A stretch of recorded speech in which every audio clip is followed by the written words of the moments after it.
ഹരേ കൃഷ്ണ. എല്ലാവർക്കും മാധവത്തിലേക്ക് സ്വാഗതം.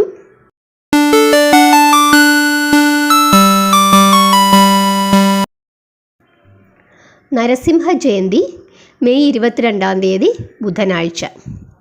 നമുക്കെല്ലാവർക്കും അറിയാം ആരാണ് നരസിംഹസ്വാമി എന്ന്. ഭഗവാന്റെ അവതാരമാണ്, ഉഗ്രമൂർത്തിയാണ്, എന്നാൽ വളരെ ശാന്തനുമാണ്. ഭക്തരോട് വളരെയധികം പ്രീതിയുള്ള ഒരവതാരമാണ് നരസിംഹസ്വാമിയുടേത്. ഉഗ്രശാലിയാണ് നരസിംഹസ്വാമി. തൻ്റെ ഭക്തരെ ആരെങ്കിലും ദ്രോഹിക്കുന്നത് കണ്ടാൽ അവരെ ശിക്ഷിക്കുന്ന ആളാണ് നരസിംഹസ്വാമി. പക്ഷേ ഭക്തരോട് അമിതമായ സ്നേഹമാണ്. മറ്റ് അവതാരങ്ങൾക്കില്ലാത്തതുപോലെയുള്ള ഒരു സ്നേഹമാണ് നരസിംഹസ്വാമിക്ക്. അതുകൊണ്ട് തന്നെ സത്യസന്ധമായ രീതിയിൽ, അതായത് മറ്റുള്ളവർക്ക് ദോഷമൊന്നും വരുത്താണ്ടാത്ത രീതിയിലുള്ള സത്യസന്ധമായ രീതിയിൽ, ശരിയായ രീതിയിൽ, അതായത് നമുക്ക് ഒരാശ്രയവുമില്ല, നമ്മൾ ഒറ്റപ്പെട്ട് നിൽക്കുകയാണ് ഒരു ഭാഗത്ത്, നമുക്ക് മുമ്പോട്ട് എങ്ങനെ പോകണമെന്ന് ഒരു പിടിയില്ല, അങ്ങനെ നിൽക്കുന്ന ചില ആപത്ത് ഘട്ടങ്ങൾ നമുക്കുണ്ടാകും. നമുക്ക് എല്ലാവർക്കും തന്നെ, എത്ര പണമുള്ളവർക്കായാലും അതല്ലെങ്കിൽ എത്ര ആൾബലമുള്ള ആളുകൾക്കായാലും ഒക്കെ ചില സമയങ്ങളിൽ നമുക്ക് അങ്ങനെ ഒരു പ്രതിസന്ധി ഘട്ടം ഉണ്ടാകാം. അങ്ങനെയുള്ള പ്രതിസന്ധി ഘട്ടങ്ങൾ നമുക്ക് ധൈര്യമായി ആശ്രയിക്കാൻ പറ്റുന്ന ഭഗവാന്റെ ഒരു അവതാരമാണ് നരസിംഹമൂർത്തി. തൻ്റെ ഭക്തരോട് വളരെ വളരെ ദയാലുവാണ്. അപ്പോൾ നമുക്ക് വിദ്യ ഉണ്ടാകാൻ, സാമ്പത്തിക ബുദ്ധിമുട്ടുകളുള്ളവർക്ക് സാമ്പത്തിക ബുദ്ധിമുട്ടുകൾ മാറാൻ, ജോലി കിട്ടാൻ, നമുക്ക് എന്തെങ്കിലും ഒരു കാര്യം വലിയ പ്രശ്നമായിട്ട് നമ്മുടെ ജീവിതത്തിൽ നിൽക്കുന്നു, അങ്ങനെയുള്ള ആളുകളെല്ലാവരും തന്നെ നരസിംഹസ്വാമിക്ക് നെയ്വിളക്ക് കത്തിച്ച് പ്രാർത്ഥിക്കുന്നത് വളരെ വളരെ വിശേഷമാണ്. ഇനി നമുക്ക് നരസിംഹമൂർത്തി ക്ഷേത്രങ്ങളില്ലെങ്കിൽ നമ്മൾ വീട്ടിൽ ഭഗവാനെ മനസ്സിൽ വിചാരിച്ച് നമുക്ക് നെയ്വിളക്ക് കത്തിക്കാം. അതല്ലെങ്കിൽ ശ്രീകൃഷ്ണസ്വാമി ക്ഷേത്രത്തിൽ പോയിട്ട് നമുക്ക് ഭഗവാന്റെ മനസ്സിൽ വിചാരിച്ച് നമുക്ക് നെയ്വിളക്ക് സമർപ്പിക്കുകയൊക്കെ ചെയ്യാം. അതിനൊന്നും വിഷയമില്ല. ഇപ്പം ഭഗവാന്റെ നരസിംഹമൂർത്തി ക്ഷേത്രമില്ല, നമ്മുടെ തൊട്ടടുത്ത് ശ്രീകൃഷ്ണസ്വാമി ക്ഷേത്രമാണെങ്കിൽ പോലും നരസിംഹസ്വാമിയെ മനസ്സിൽ വിചാരിച്ച് നമുക്ക് ഭഗവാനൊരു നെയ്വിളക്കൊക്കെ സമർപ്പിക്കാം. അതൊക്കെ വളരെ വിശേഷമാണ്. നമുക്ക് ആശ്രയിക്കാൻ പറ്റുന്ന ഭഗവാനാണ് നരസിംഹസ്വാമി. അതായത് നമുക്ക് അങ്ങനെ പ്രശ്നങ്ങളൊക്കെ ഉള്ള ആളുകൾക്ക് നരസിംഹസ്വാമി ജയന്തി ദിവസം നമുക്ക് വ്രതത്തിലിരിക്കാം. അത് 22 ബുധനാഴ്ചയാണ്. അങ്ങനെ നമുക്ക് വ്രതത്തിലിരിക്കണമെന്നുണ്ടെങ്കിൽ നാളത്തെ ദിവസം നമ്മൾ ശുദ്ധാഹാരത്തിലിരിക്കണം. അതായത് നമ്മൾ ഏകാദശി എങ്ങനെയാണോ എടുക്കുന്നത് അതേപോലെയാണ് ഈ നരസിംഹ ജയന്തിക്കും നമ്മൾ വ്രതം എടുക്കേണ്ടത്. അതായത് തലേദിവസം ഒരു നേരം അരിയാഹാരം, മറ്റ് 2 സമയങ്ങളിൽ നമുക്ക് പഴങ്ങളോ മറ്റെന്തെങ്കിലും ധാന്യങ്ങളോ ഒക്കെ കഴിക്കാം.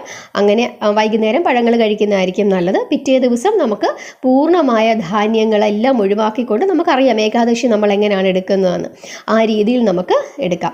അതല്ലാത്ത വ്രതം എടുക്കാൻ പറ്റാത്തവരാണെങ്കിൽ പോലും നമ്മൾ ശുദ്ധാഹാരത്തിലിരുന്ന് ഭഗവാനെ വിളിച്ച് പ്രാർത്ഥിച്ചാൽ വലിയ വിശേഷമാണ്. ഇനി അതുപോലെ തന്നെ നരസിംഹ ജയന്തി ദിവസം നമ്മുടെ സന്ധ്യാസമയത്തെ ഒരു വിശേഷപ്പെട്ട പൂജാ സമയമുണ്ട്. അതായത് 4:05 മുതൽ, വൈകുന്നേരം 4:05 മുതൽ സന്ധ്യയ്ക്ക് 6:35 വരെയുള്ള സമയത്ത് നമ്മൾ നരസിംഹസ്വാമിക്ക് വിളക്ക് കത്തിച്ച് പ്രാർത്ഥിക്കുന്നത് വളരെ വിശേഷമാണ്. അങ്ങനെ വ്രതം എടുക്കുന്ന ആളുകൾക്കാണെങ്കിൽ പിറ്റേ ദിവസം, അതായത് മെയ് 23 പാരണ വീടേണ്ടത് രാവിലെ 6:03 ശേഷം എപ്പോൾ വേണമെങ്കിലും നമുക്ക് പാരണ വീടാം. രാവിലെ 6:03 ശേഷമുള്ള സമയം, ആ സമയത്ത് നമുക്ക് പാരണ വീടാം.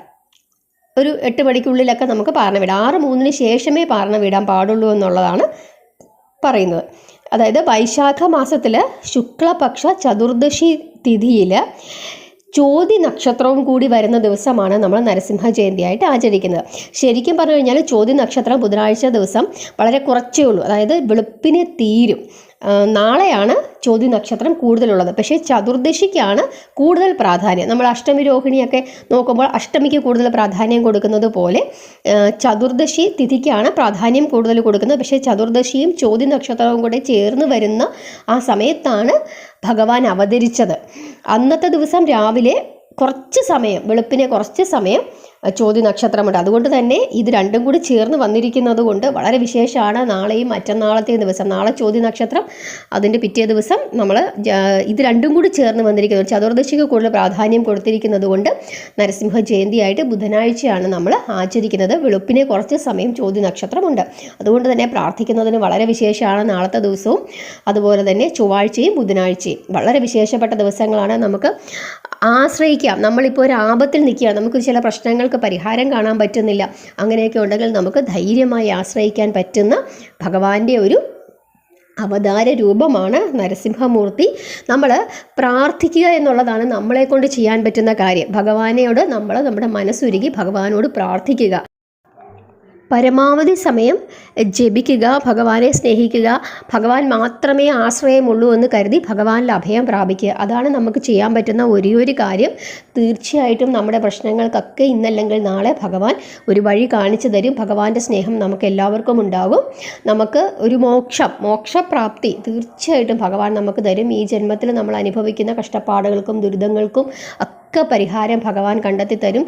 നമ്മൾ ക്ഷമയോടുകൂടി കാത്തിരുന്ന് പ്രാർത്ഥിക്കുക. അതായത് ധൃതി പിടിക്കരുത് ഒരു കാര്യത്തിനും. തീർച്ചയായിട്ടും ഭഗവാൻ വേണ്ട സമയത്ത് വേണ്ടത് ചെയ്യുമെന്ന് നമ്മൾ ഓർക്കുക. നമ്മൾ ഈ കഥകളൊക്കെ പഠിക്കുമ്പോൾ നമ്മൾ കേട്ടിട്ടില്ലേ, ഓരോ ഭക്തരും ക്ഷമയോടുകൂടി ഭഗവാന്റെ പ്രാർത്ഥിച്ച് ഭഗവാന്റെ നാമങ്ങൾ ഉച്ചരിച്ച് ഭഗവാന്റെ സ്നേഹത്തിന് വേണ്ടി കാത്തിരിക്കുകയാണ്. അവസാനം ഭഗവാൻ കൊടുക്കുന്നത് എന്താണ്? വൈകുണ്ഠമാണ്. അത്രത്തോളം സമ്പത്തും സ്നേഹവും മറ്റു കാര്യങ്ങളും എന്തൊക്കെയാണോ അവരാഗ്രഹിക്കുന്നത് അതിൻ്റെ 10,000 ഇരട്ടിയാണ് ഭഗവാൻ അവർക്ക് കൊടുക്കുന്നത്. ഈ സമ്പത്ത് എന്ന് ഉദ്ദേശിച്ചത് പണം മാത്രമല്ല, എല്ലാ തരത്തിലുള്ള സമ്പത്തുകളും ഭഗവാൻ നമുക്ക് പ്രദാനം ചെയ്യും. നമുക്കറിയാം, കുചേലനൊക്കെ എത്രയോ വർഷങ്ങൾ, എത്രയോ കാലം അദ്ദേഹം നാരായണ നാമത്തിലിരുന്നു. വീട്ടിൽ പട്ടിണി കിടക്കുമ്പോഴും അദ്ദേഹം ഭഗവാനോടുള്ള സ്നേഹവും പ്രാർത്ഥനയും എന്ത് ചെയ്തില്ല, വിട്ടുകളഞ്ഞില്ല. ഏറ്റവും അവസാനം ഭഗവാൻ അദ്ദേഹത്തിന് എന്താണ് കൊടുത്തത്? അദ്ദേഹം ചിന്തിച്ചിട്ടുണ്ട്, ഒരിക്കൽ പോലും അദ്ദേഹം അങ്ങനെയൊരു ജീവിതം ചിന്തിച്ചിട്ടില്ല. അത്രത്തോളമാണ് ഭഗവാൻ എന്ത് ചെയ്തത്, അദ്ദേഹത്തിന് കൊടുത്തത്.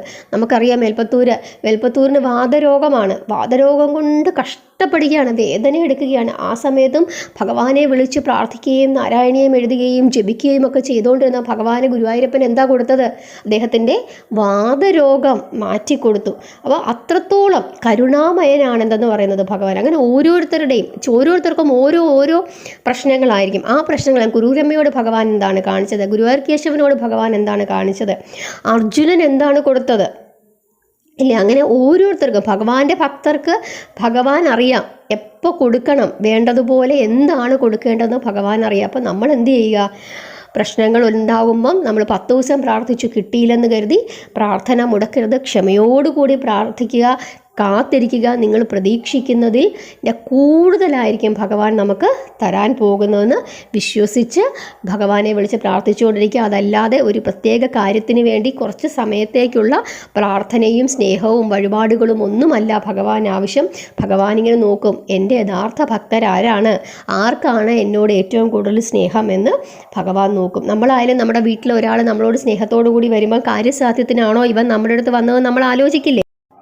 അപ്പോൾ സ്വന്തം കാര്യത്തിനും സ്വന്തം സ്വാർത്ഥതയ്ക്കും വേണ്ടി നമ്മളോട് അടുത്തുകൂടുന്ന ബന്ധുക്കളെയും സുഹൃത്തുക്കളെയും ഒക്കെ നമ്മൾ എങ്ങനെയാണ് കാണുന്നത്?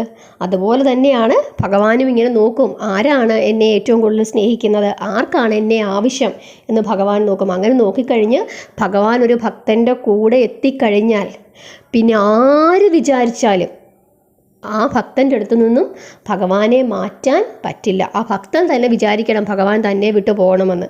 അതല്ലാതെ ഒരിക്കലും ഭഗവാൻ നമ്മളെ വിട്ടു പോകില്ല. നമ്മൾ സ്നേഹിക്കുന്നതിൻ്റെ 10,000 മടങ്ങാണ് ഭഗവാൻ നമ്മളെ സ്നേഹിക്കുന്നത് എന്ന് വിശ്വസിക്കുക, പ്രാർത്ഥിക്കുക.